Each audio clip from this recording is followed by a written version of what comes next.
प्रकृति ने हमें इस रेगिस्तान में खेजड़ी है, अन्य झाड़ है, कुमट है, कैर है, ये दिए हैं और ये एक दूसरे का सारा जीवन का आधार इसीलिए कि ये जमीन जब भी सुरक्षित है जब ये पेड़ वन्य सुरक्षित रहेंगे।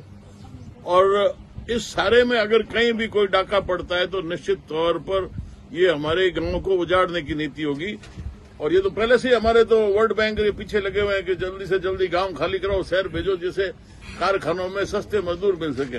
तो ये नीतियां हमारे सब गांवों के विरुद्ध है और इसीलिए अब ये जो कंपनियां आ गई है गांव में, जहां पहले से इस प्रकार से वन खड़े हैं, उनको लगातार काटे जा रहे हैं। सरकार है वो क्या है कि ब्यूरोक्रेट्स अफसरशाही के ऊपर निर्भर है। जो जनप्रतिनिधि है वो कम से कम स्वयं सोचे, उस धरती से आते हो, जगह से आते हो, तो आपके रहते हुए अगर ये कटेगी तो हम किसके पास जाए। ठीक है, एक माध्यम कोर्ट है, लेकिन कुल मिला के फिर कानून की बात आ जाती है। इसलिए ये कानून में प्रावधान होना चाहिए कि जहां भी वन खड़े हैं वहां पर इस प्रकार की कोई गतिविधि नहीं हो, चाहे सोलर है, चाहे विंड मिल है, चाहे कुछ भी हो। आपको अगर किसी प्रकार से ऊर्जा की आवश्यकता है तो आप जैसे गुजरात के अंदर नहरों के ऊपर डिस्ट्रीब्यूशन सिस्टम के ऊपर पैनल लगा दिए तो अलग से आपको भूमि की जरूरत नहीं, अलग से आपको पानी की जरूरत नहीं और वो पर्यावरण भी इतना ज्यादा नुकसान नहीं करेगा जितना आज के दिन आप नुकसान कर रहे हो वन काट के।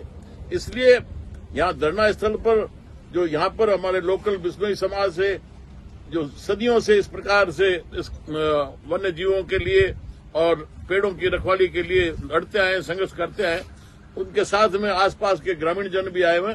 तो इन सबके साथ हम बैठ के निर्णय करेंगे। आने वाले 5-7 दिनों में मुख्यमंत्री जी से मिलने जाऊंगा और वहां पर इस बात का ज्ञापन देंगे कि इसमें कानून की अगर बदलाव की जरूरत है तो वो करे, वरना हम मौके के ऊपर अब क्योंकि बरसात हो चुकी है, अब बिजली का इतना संकट नहीं है, सारे जो प्रोजेक्ट चल रहे हैं वो सारे हम रोकेंगे।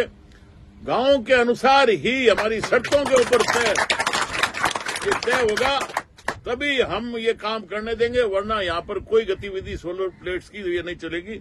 ये मैं सारा अभी आप लोगों से चर्चा करके और वापस आके जयपुर के और उसके बाद में हम कोलायत में इन गांव के प्रतिनिधियों को बुला के सारा रणनीति तय करेंगे। और आपकी जो इच्छा है, आपका कोई ये स्वार्थ का काम नहीं है, आपका कोई घर का काम नहीं है, आपका कोई निजी काम नहीं है, ये आपका जो वन्य के प्रति, वन्य जीवों के प्रति जो भाव है ना, उस कारण से आज जंगल के अंदर इतने 29 दिनों से बैठे हो। तो मैं भी आपके साथ हूँ और निरंतर हम संघर्ष करेंगे।